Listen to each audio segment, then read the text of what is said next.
बिस्मिल्लाहिर्रहमानिर्रहीम। अस्सलामुअलैकुम वीवर्स, आप देख रहे हैं सिरात मुस्तकीम सऊदी न्यूज़ चैनल। सऊदी अरब में तकरीबन 1.5 करोड़ से ज़ायद गैर मुल्की अफराद मौजूद हैं। इन तमाम गैर मुल्की अफराद के लिए सऊदी वज़ारत दाखिला की जानिब से ताज़ा तरीन एलामिया जारी किया गया।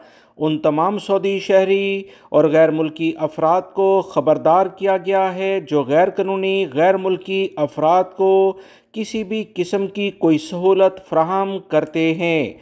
सऊदी वज़ारत दाखिला की जानिब से कहा गया कि अकामा, लेबर और सरहदी खिलाफ वर्जी पर 11,958 गैर मुल्की अफराद को गिरफ़्तार कर लिया गया है। सऊदी अरब के सिक्योरिटी इदारे मुख्तलिफ वजारतों के साथ मिलकर सऊदी अरब के तमाम छोटे बड़े शहरों देहातों में कार्रवाइयाँ कर रहे हैं।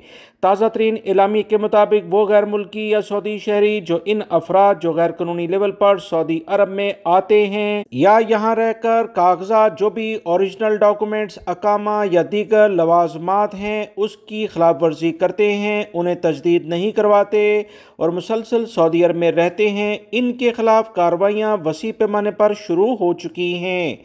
ताज़ा तरीन एलामिया के मुताबिक 7,500 अफराद को सऊदी अरब से बेदखल यानी डिपोर्ट भी किया जा चुका है।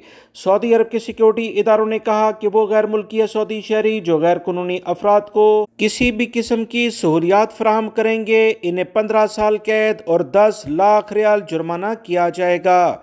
सऊदी अरब के सिक्योरिटी इदारे हर तरह की जिम्मेदारियां पूरी करने के लिए सऊदी अरब में अमन व अमान कायम करने के लिए 24 घंटे काम करते हैं। किसी के पास कोई भी मालूमात हो फ़ौरन हमसे शेयर की जाए।